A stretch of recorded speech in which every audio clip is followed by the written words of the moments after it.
좀 죄송스럽습니다. 그렇지 못한 분이 많으셔가지고 때로는 이런 질문이 이렇게 좀 신뢰가 되기도 하는 것 같습니다. 그래서 참 조심스러운데 여하튼 어떤 환경에서든지 간에 우리 성도님들 주님의 이 절대 평강이 샬롬이 저와 또 우리 성도님들께 주장되어지기를 소망합니다. 우리가 오늘 말씀은 두 가지로 크게 나눌 수가 있습니다. 두 가지로 나눌 수가 있는데 첫째는 이 헌신에 대한 부분들을 잠깐 말씀드리고자 하고요. 두 번째는 자족의 삶입니다. 그리스도인들에게 하나님께서 주시는 축복이자 특권인 자족의 삶, 그리고 또 우리에게 특권이자 또 축복인 그런 헌신의 삶에 대해서 잠깐 말씀을 나누고자 합니다. 먼저 이 사도 바울이요, 이 빌립보 교회에게 빌립보 교회가 사도 바울의 이 하나님 나라를 위한 사역에 선교에 물질적으로 많이 이렇게 도와줬던 것을 상기를 시키고 있습니다. 우리가 잘 아시는 대로 빌립보 교회는 이 마게도니아 첫성이지 않습니까? 첫 번째 2차 전도에서 첫 번째고 계속 이렇게 데살로니가 이렇게 쭉쭉 나가지 않습니까? 그러면서 이들이 사도 바울의 사역을 물질적으로 이렇게 후원, 헌금했던 부분들에 대해서 이들의 헌신에 대해서 말씀을 합니다. 우리가 이 하나님 나라를 위해서 몸된 교회를 위해서 섬길 수 있고 또 하나님 나라를 위해서 교회를 위해서 또 선교를 위해서 때로는 구제를 위해서 또 이렇게 섬길 수가 있게 되는데 오늘 특별히 이 부분은 우리가 좀 이렇게 민감할 수도 있지만 이 헌금에 대한 부분들을 다루고 있습니다. 이 성경적인 가르침을 보면요, 이 헌금은 이 헌금에 대해서 사도 바울은 아주 강력하게 얘기를 합니다. 쉽게 얘기하면 너무나 당연한 것이다 이렇게 얘기합니다. 너무나 당연한 것이다. 그리고 이것은 축복이다 이렇게 얘기하고요.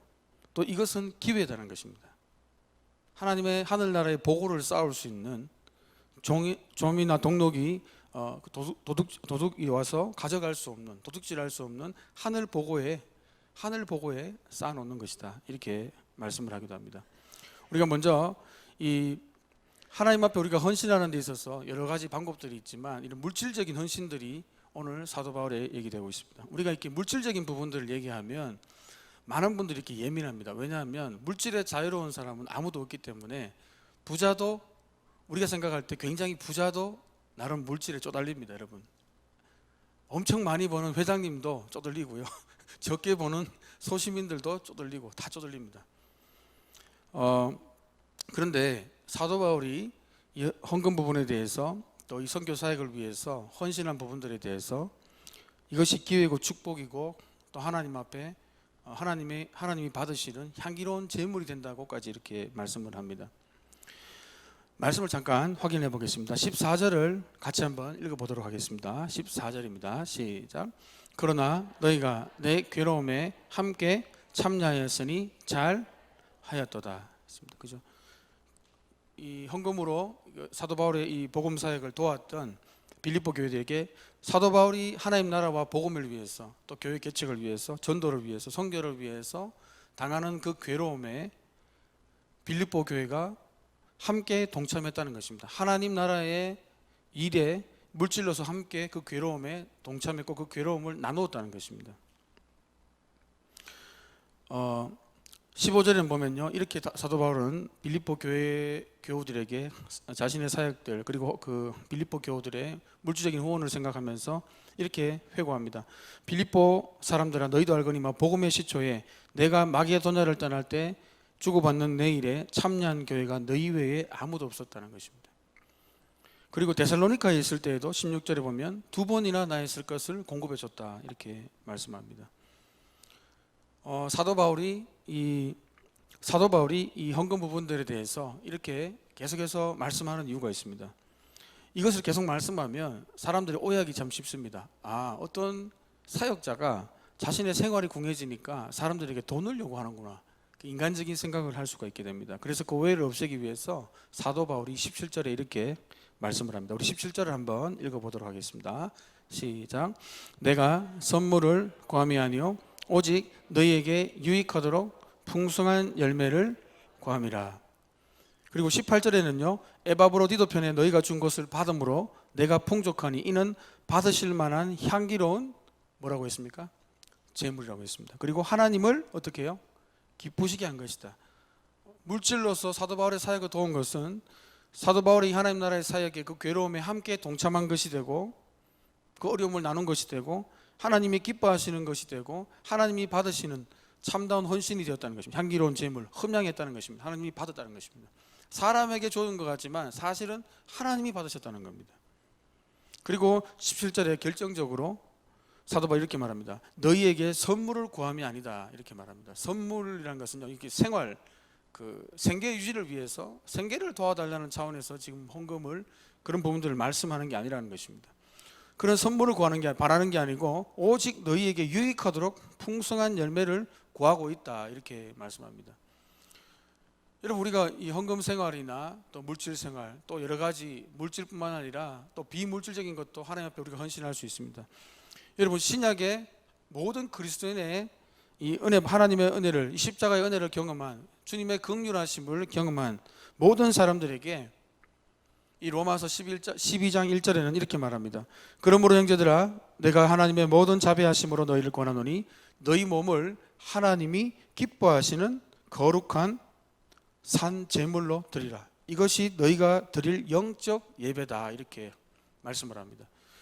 하나님의 모든 은총을 받은 구원의 은혜뿐만 아니라 모든 영적인 은사들, 그 외에 많은 기도 응답들, 그것이 물질적이든 비물질적이든 하나님의 모든 하늘의 신령한 복들, 땅에 기름진 복들, 하나님의 긍휼을 입은 자들이라면요, 하나님 앞에 우리는 어떻게 반응해야 된다고 했습니까? 거룩한 산 제물입니다. 구약의 이 제물은요, 그냥 이렇게 뭐 각을 떠서 이렇게 동물의 피를 내서 이렇게 드리지만, 태워 드리고 하지만, 산 제물로 우리 한 분 한 분, 성도님 한 분 한 분이 하나님 앞에 산 제물로 죽어서 드리는 게 아니라 우리의 모든 삶이, 그래서 성경에서는 이걸 이렇게 표현하고 있습니다. 너희 몸을 거룩한 산 제물로 드리라는 것입니다. 죽어 있는 제물이 아니고요, 살아서 우리가 숨을 쉬고 있지 않습니까? 우리의 삶 순간순간이 하나님 앞에 드려지는 것, 우리의 일상이 드려지는 것, 몸을 드린다는 것은요, 다 포함하는 내용입니다. 많은 사람들이 헌신 그러면 자꾸 이렇게 물질에만 이렇게 많은 사람들이 이렇게 초점이 돼요. 그만큼 물질에 예민하기 때문입니다. 그러나 사실은요, 주님의 은혜를 받은 자들에게는요, 우리의 몸을 드립니다. 몸이라는 것은 우리의 일상의 모든 삶의 전폭입니다. 여러분, 믿으십니까? 이 몸을 다른 말로 하면 전 인격을 드리는 겁니다. 여러분, 여기는 당연히 물질도 포함하는 것입니다. 근데 많은 사람들은 물질은 엄청 얘기를 많이 해요. 이렇게 물질에 대해서 예민하게 반응을 하고, 물질을 섬기는 부분들에 대해서, 또 비물질적인 부분들에 대해서는 또 그래도 조금 관대한 편입니다. 그러나 여러분, 그것이 물질이든 비물질이든 하나님 앞에 우리의 전인격과 우리의 전폭을 통해서 드려지는 삶이 우리 그리스도인이 하나님의 긍휼에 답하는 삶임을 믿으시기 바랍니다. 그래서 그 일부분이 바로 물질적인 겁니다. 그렇게 생각하시면 됩니다. 이것이 다가 아니라 일부분입니다. 물질의 영역에 있어서 그런 부분들이라는 것입니다. 그렇다면 사도 바울이요, 왜 이렇게 헌금으로, 물질로 구제하고 선교의 비용으로 이렇게 충당하는 것에 대해서 왜 풍성한 열매를 구한다고 했습니까? 이것이 무슨 말일까요? 그리고 심지어 이렇게 말합니다. 유익하다는 것입니다. 헌금하는 것이 하나님 나라를 위해서, 몸된 교회를 위해서 물질적으로 헌신하는 것이 유익하다고 이렇게 말합니다. 그리고 하나님이 그것을 받으신다는 것입니다. 왜냐하면요, 우리가 어떤 물질을 드리는 것은요, 왜 많은 사람들이 인본주의적인 생각에 빠지나 하면, 여러분, 물질을 드리는 것은요, 우리가 잘 생각해 보시면요, 물질을 드리는 게 아닙니다. 여러분, 물질을 드릴 때 우리는 뭘 드립니까? 마음을 드립니다. 먼저 중심이 하나님 앞에 있어야지, 중심이 없거나 믿음이 없는 분들은요, 드릴 수가 없습니다. 여러분, 동의하십니까? 마음이 드려지는 겁니다. 그래서 고린도후서 8장 5절에는요, 우리가 바라던 것뿐만 아니라 그들이 먼저 자신을 주께 드리고 하나님의 뜻에 따라 우리에게 주었다, 헌금했다는 것입니다. 자신을 먼저 드리고 하나님 앞에 자신을 먼저 헌신하고 거기에 따라오는 결과물로 헌금이라는 이런 어떤 형태의 가시적인 것이 보였다는 것입니다. 그것이 헌금이든 물질이든 비물질이든 시간이든 나의 노력이든 은사든 관계없습니다. 어찌하든지 간에 우리의 마음이 드려지는 거기 때문에 하나님이 귀하게 보시는 것입니다. 여러분, 많은 사람들이 이렇게 오해합니다. 하나님께서 물질이 없으셔가지고, 여러분, 우리가 아무리 뭐 하나님께 뭐 관련 가정으로 우리가 이프절을 사용해서 가정법을 사용해서 그러진 않지만 가정법을 인간적으로 우리가 생각할 때 하나님이 궁에서 우리처럼 필요가 많으셔가지고 성도들의 그 어렵게 그 땀 흘려가지고 버신 힘들게 번 요거 넘어가면서 그렇게 버신 돈들을 주님이 요구하시는 겁니까? 아닙니다, 여러분. 여러분, 주님은요 만물의 주가 되십니다. 여러분 믿으십니까? 세상의 모든 것이 주님 겁니다. 금도 주님 것이고요, 은도 주님 것입니다. 여러분, 세상의 모든 권세도 주님 것입니다. 모든 것이 주로 말미암았습니다. 주로. 다윗은요 이렇게 고백했습니다. 성전에 들어갈 여러 가지 재료들 하나님 앞에 이렇게 헌신을 합니다. 물질적으로 헌신을 하고 그 성전에 헌신을 하고 이렇게 고백하지 않습니까? 역대상 29장 14절에 보시면 나와 내 백성이 무엇이기에 이처럼 즐거운 마음으로 드릴 힘이 있었나이까? 모든 것이 주께로 말미암사오니 우리가 주의 손에서 받은 것으로 주께 드렸을 뿐이니이다. 여러분, 헌금은 우리의 마음이 먼저 가야 됩니다. 네 보물이 있는 곳에, 네 마음이 있는 곳에 네 보물이 있다고 했지 않습니까? 사실은 헌금이 가는 곳에 우리 마음이 있습니다, 여러분. 영혼을 사랑하고요, 선교지의 그 선교사님들을 사랑하고 그런 분들은요 선교비를 내게 돼 있습니다. 사랑하는 마음이 있거든요. 사랑하는 마음이 그걸로 가는 것입니다. 그래서요 고린도후서 8장 8절에 보면요 사도 바울이 이렇게 헌금에 대해서 말합니다. 내가 명령으로 하는 말이 아니고 오직 다른 이들의 간절함을 가지고 너희의 사랑의 진실함을 증명하고자 합니다. 알겠습니다. 이 헌금하는 것을 내가 뭐 영혼을 사랑한다, 뭐 하나님 나라를 나는 생각한다, 하늘 소망이 있다, 주님을 사랑한다, 그런 입 빨린 소리가 아니라 정말 이 사랑이 진실한지를 헌금을 통해서 증명되기를 원한다 했습니다. 왜? 우리의 마음을 드려야 물질이 가지 않습니까? 물질을 함부로 쓰는 사람은 없습니다, 여러분. 그래서 우리의 신앙이, 내 신앙의 상태가 어떠한가를 이렇게 체크할 수 있는 방법이 있습니다. 많은 사람들은 뭐 이렇게 여러 가지를 얘기하지 않습니까? 요즘 뭐 보던 성경을 좀 안 볼 때, 내 신앙이 좀 예배 생활이 좀 안 될 때, 기도 생활이 좀 안 될 때, 여러 가지 체크리스트가 있습니다. 내 신앙을 점검하는 방법. 가장 확실한 것이 하나 있습니다. 그것이 뭐냐면요, 한 달 동안 우리가 신용카드를 쓰지 않습니까? 그 신용카드 내역서가 이렇게 날아옵니다. 이렇게 이제 그 비용을 지불해야 되니까 그 한 달 아니면 몇 달 아니면 분기별로 1년 단위로 그 내역서, 그 신용 내역서를 무엇을 썼는가 나오지 않습니까? 무엇에 얼마를 썼다 다 나오지 않습니까? 거기에 우리의 관심, 우리의 마음, 기호, 가치, 우리가 원하는 거, 바라는 거 다 투영이 되어 있습니다. 여러분 믿으십니까? 그래서 진짜 우리가 어떤 마음으로 사는가, 우리가 무엇에 관심이 있고 무엇을 갈구하고 무엇을 사랑하고 무엇을 위해서 사는가를 보려면요 그 신용 내역서를 보라고 합니다. 왜? 주님 말씀대로 우리의 물질이 가는 곳에 우리 마음이 가거든요, 사실은. 그래서 이 세상이 어떻게 돌아가는가를 보면요 간단한 방법이 있습니다. 세상 사람들이 무엇을 원하는가, 돈의 흐름을 보면 압니다. 돈의 흐름을. 투자가 어디로 되고 있는가, 그죠? 어떤 사람들이 어떠한 생각을 하고 있는가, 마음에 무슨 생각을 하고 있는지, 이 물질의 흐름, 실물 경제의 흐름을 보면요 신문을 보면 우리가 알 수가 있습니다. 사람들의 마음이 지금 이렇게 가고 있구나, 저렇게 가고 있구나. 돈이 가는 곳은 마음이 가는 것입니다. 우리의 가치가 나가는 것입니다. 그런데 우리가 이 헌금 생활을 통해서 진짜 주인인 우리가 왜 유익하냐면요, 헌금 생활을 하지 않으면요 굉장히 위험합니다. 어떤 면에서 위험하냐면 돈의 노예가 되기 쉽습니다, 여러분. 그래서 주님은 말씀하셨거든요. 돈을 섬기든지 물질을 섬기든지 주님을 섬기든지 둘 다는 섬길 수가 없다고 했습니다. 그래서 주님께서는 우리에게 그렇게 말씀을 하고 계시는 것입니다. 우리 자신을 먼저 드리고 하나님의 뜻에 따라 드린 것이 바로 이 물질적인 헌신이라고 이렇게 말씀을 했습니다. 여러분, 우리가 생각하고 우리가 느끼고 우리가 하루 동안 갈구하고 원하는 그 모든 것이 물질에 이렇게 들어가게 되는데, 투영되게 되는데, 여러분 우리의 모든 삶이 주님 것이지만 우리의 이 물질적인 부분도 하나님 앞에 저와 여러분이 헌신하게 되기를 예수 이름으로 축복합니다. 그래서 우리가 이 유익을 누려야 됩니다.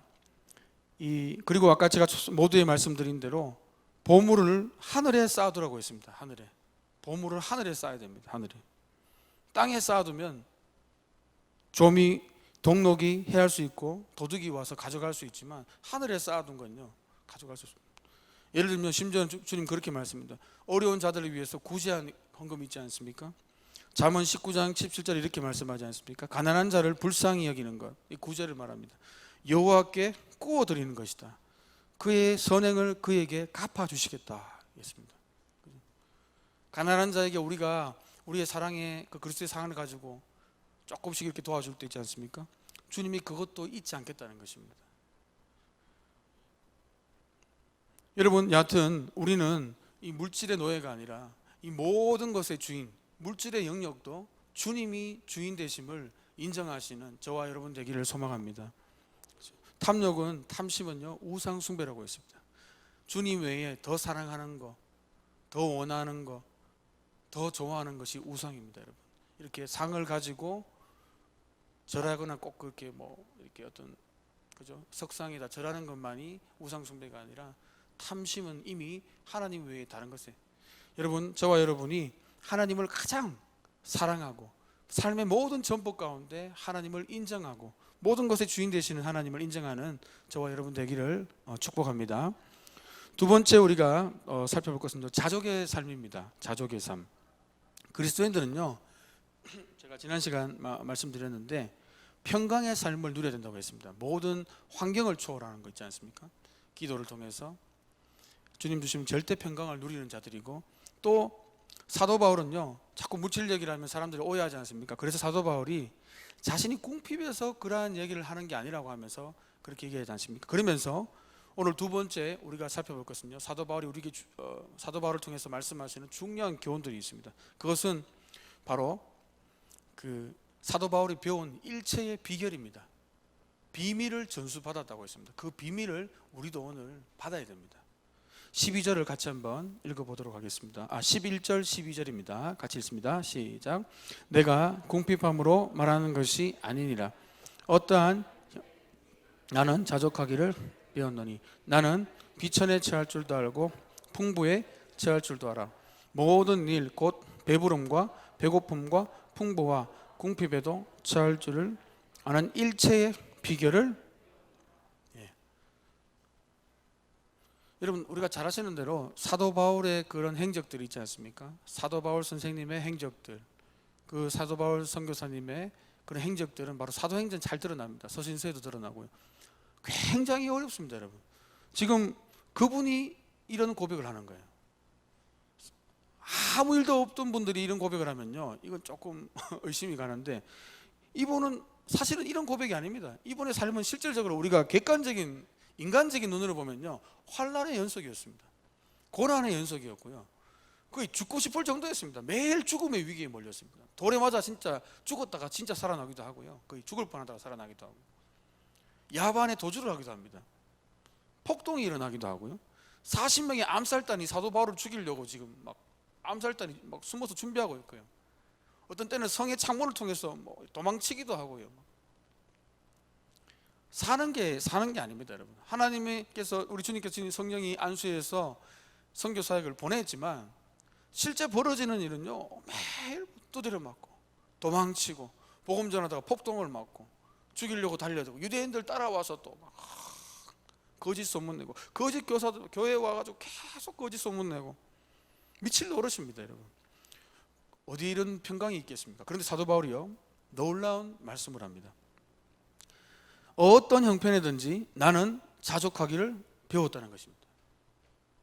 사도 바울이 지금 헌금에 대해서 자꾸 얘기하니까 이 신앙이 어린 분들이 자꾸 오해를 해가지고, 어떤 이상한 사역자가 돈을 요구하는구나, 이런 오해를 불식을 시키면서 사도 바울이 진짜 주님께 받은 이 비결을 공개를 합니다. 어떠한 형편이든지 나는 자족하기를 배웠다, 이렇게 말씀합니다. 어떠한 형편에, 어떠한 상황에서도, 나는 환경에서도 나는 존재한다, 그런 말입니다. 어떠한 환경에서도 그것이, 이 말씀은 어떤 말씀인가 하면, 그럼 그리스도인들은 무조건 가난하게 살라는 말입니까? 그런 말이 아닙니다. 이 말씀은 그리스도인들 중에서도 회장님도 있습니다. 제가 개인적으로 이제 사역할 때 다른 교회에서 저는 회장님한테도 가봤습니다. 진짜 회장 장로님한테도 가봤고요. 집이 들어섰는데, 신방을 갔는데 깜짝 놀랄 정도로, 진짜 여기에서 저 집이 끝이, 마루가 저 끝입니다. 한참 저 청소를 누가 하시는지 모를 정도로 너무 커가지고, 그런 분들도 가봤고, 또 가난한 분들한테도 가봤고요. 그런데 사도 바울이 말하는 건요, 가난해야 된다, 아니면 무조건 뭐 부여해야 된다. 그 어떤 쪽도 아닙니다. 가난하든지 부유하든지 그리스도인들도 가난할 수 있습니다. 그죠? 그리고 능력 있는 분들은 부자일 수도 있습니다. 여러분 더 중요한 것이 있어요. 가난하거나 부하거나 궁핍하거나 풍부하거나 관계가 없습니다. 더 중요한 것이 뭐냐면 모든 환경 가운데도 우리 자신의 정체성을 잃지 않는 것이 바로 그리스도인입니다. 여러분 믿으십니까? 그것이 사도 바울이 오늘 말하는 자족하기를 배웠다고 했습니다. 자족하기를. 사도 바울이 그 환난 가운데 어마어마한 그 환난을 통과하면서 주님께서 가르쳐 주신 것이 있습니다. 그 비결이 뭐냐면, 환난을 통과하는 비법이 뭐냐면 자족하기를 배웠다고 했습니다. 사도 바울도 비천에 처할 줄도 알고 풍부에 처할 줄도 알고요, 배부름도 느껴봤고요, 배고픔도 느껴봤고요, 풍부도 느껴봤고 궁핍도 느껴봤고 다 느껴봤습니다. 왔다 갔다 다 했습니다. 그런데 그 가운데 일체의 비결을 배웠다. 일체의 비밀을 주님이 사도 바울에게 전수시켰다는 것입니다. 무슨 비밀입니까? 그것이 바로 13절에 있습니다. 우리 같이 한번 읽어보겠습니다. 시작. 내게 능력 주시는 자 안에서 내가 모든 것을. 사도 바울이 그렇게 어마어마한 환경 속에서, 어려움 속에서 사역할 수 있었던 것은요, 사도 바울이 믿었어요. 뭘 믿었냐면 내게 능력 주시는 자 안에 있으면 어떠한 환경에서도 헤쳐나갈 수가, 넉넉하게 자족하면서 불평불만하고 근심걱정에 빠지지 않으면서 충분히 견딜 수 있고 극복할 수 있었다고 고백하는 것입니다. 그 전제가 뭐냐면 바로 전능하신 하나님을 믿었습니다. 여러분 사도 바울을 파송하신 분이 어떤 분입니까? 여러분 오늘 우리가 신앙하는 그 주님이 어떠한 분입니까? 여러분 전능자입니다. 엘샤다이, 전능자입니다. 전능자, 내게 능력 주시는 자, 그 전능자 안에 있을 때 내가 모든 것을 할 수 있다는 말은요, 이게 무슨 말인가 하면 궁핍하든 풍부하든 관계없습니다. 어렵든 좋든 관계없습니다. 어려울 수도 있고 좋을 때도 있고 나쁠 때도 있고요, 그죠? 그러나 모든 환경 가운데 내게 능력 주시는 자 안에서 나는 모든 것을 극복할 수 있고 이길 수 있다는 것, 환경을 초월할 수 있다는 것입니다. 그 환경에 연연하지 않다는 것. 만약에 사도 바울이요 환경에 조금이라도 연연한 어떤 그런 기미가 있었다면요, 사도 바울도 금방 포기했을 겁니다. 사용 못합니다. 여러분 사도행전 한번 보십시오. 이게 어떻게 인간이 당하는 고난이 이런 고난이 있습니까? 주님이 보냈다는데 그냥 인간적인 눈으로 주님을 빼고 있지 않습니까? 그냥 역사적인 흐름으로 이렇게 보면요, 이거는 참 기가 막힐 상황입니다. 어떤 기구한 운명이 사람인데 이러한 고통을 당합니까? 여러분 그러나 그 상황에도 사도 바울은요, 내게 능력 주시는 자 안에서 모든 것을 할 수 있었다 이렇게 고백을 합니다. 여러분 저와 여러분도 이 전능자 하나님을 믿으시기를 소망합니다. 내게 능력 주시는 자 안에서는 가능합니다. 그러나 이 능력 주시는 자를 신뢰하지 못하고 전능자를 신뢰하지 못하는 상황에서는요, 우리는 견딜 수 없습니다. 금방 무너지게 됩니다. 역대하 16장 9절에도 여호와의 눈은 온 땅을 두루 감찰하사 전심으로 자기에게 향하는 자를 위하여 능력을 베푸신다고 했습니다. 여러분 지금도 동일합니다. 전심으로 자기에게 향하는 자를 위해서 능력을 베풀어 주시는 주님이심을 믿으시기 바랍니다. 오늘 우리가 또 기도하실 때도 우리 주님이 그 전심으로 주님을 갈구하십시오. 어려운 가운데 있습니다. 우리가 어떤 형편에 나온 주님은 다 아시거든요. 저희 형편들, 우리 성도님들의 귀한 그 한 분 한 분들의 형편들을 다 아십니다. 저와 여러분이 주님께 부르짖을 때 이 전능자를 믿고 하나님이 다시 우리의 이 어려운 가운데 그 문제보다 크신 그것을 너끈히 이기게 만드시는 하나님의 능력을 부으심에 부족함이 없는 분임을 우리가 신뢰할 때에 하나님이 그 고난도 넘어가게 하실 것을 저는 믿습니다. 여러분 시편의 말씀 보면요, 아주 신비로운 말씀이 한 말씀이 있습니다. 시편 25편 14절에 보면요, 여호와의 친밀하심에 대해서 말씀을 합니다. 여호와의 친밀하심이 그를 경외하는 자들에게 있으며 그의 언약을 그들에게 보이시리로다. 이 말씀은 너무나 신비로운 말씀입니다. 그러나 이 말씀을 깨닫게 되면, 경험하게 되면요, 사도 바울이 왜 이런 말을 하는지를 조금 이해할 수 있게 됩니다. 그냥 보면요, 우리와 너무 이렇게 괴리가 된 것 같습니다. 사도 바울은 특별한 사람이기 때문에 이런 걸 경험하지만 우리는 아니다. 자꾸 이렇게 어떤 차이를 두려고 하지 않습니까? 많은 분들이. 그것이 아니라 시편 25편 14절에 보면 여호와의 친밀하심은요 비밀 회담을 한다는 거예요. 누구와? 주님이 누구와 비밀 회담을 한다는 것입니다. 비밀을 이렇게 나누는 회담은요 아무나 하고 하지 않습니다. 그죠? 아주 막역한 사이만 비밀 말하지 않습니까? 주님이 그 비밀 회담을 하신다는 거예요. 누구와요? 그를 경외하는 자와 함께. 하나님을 경외하는 자, 이 전능자를 믿는 자, 하나님을 신뢰하는 자, 어떤 상황에서도 주님을 두려워하는 자, 주의 이름을 부르는 자, 그를 경외하는 자에게 여호와의 친밀하심, 비밀스러운 대화가 있다는 것입니다. 여러분 믿으십니까? 그의 언약을 그들에게 보이시리로다. 이것이 참 무서운 말씀입니다. 놀라운 말씀입니다.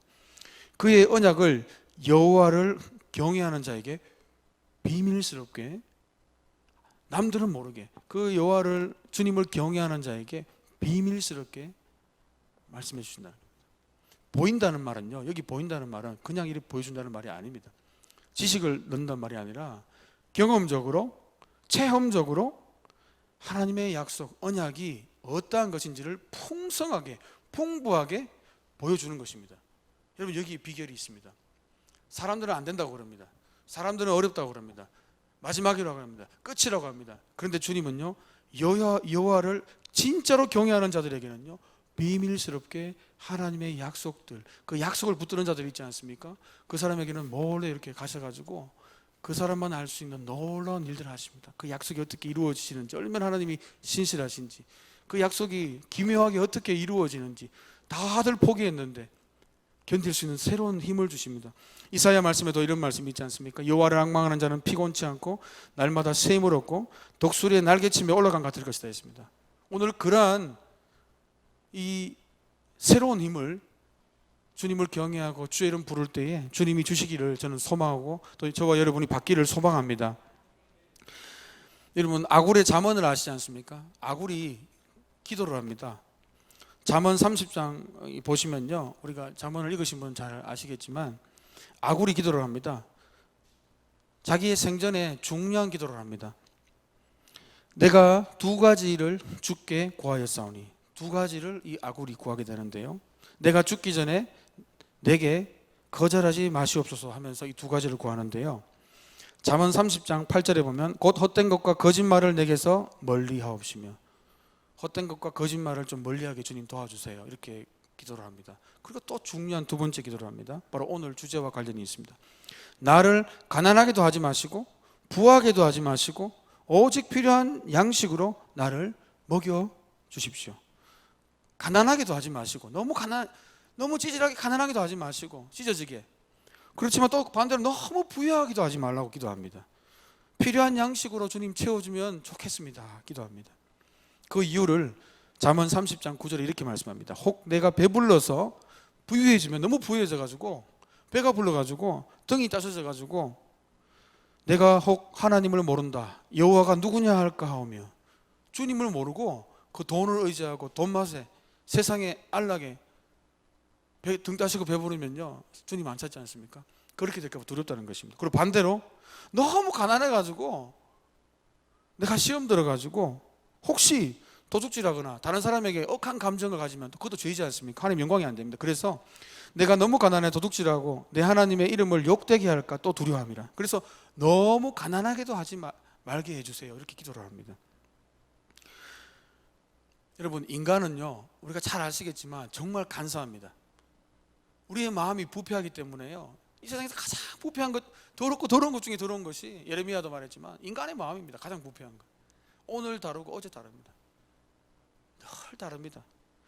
선한 것 같은데 너무 악하고요, 악한 것 같은데 선한 것 같기도 하고, 선한 것도 같은데 너무 악하고요. 그렇습니다.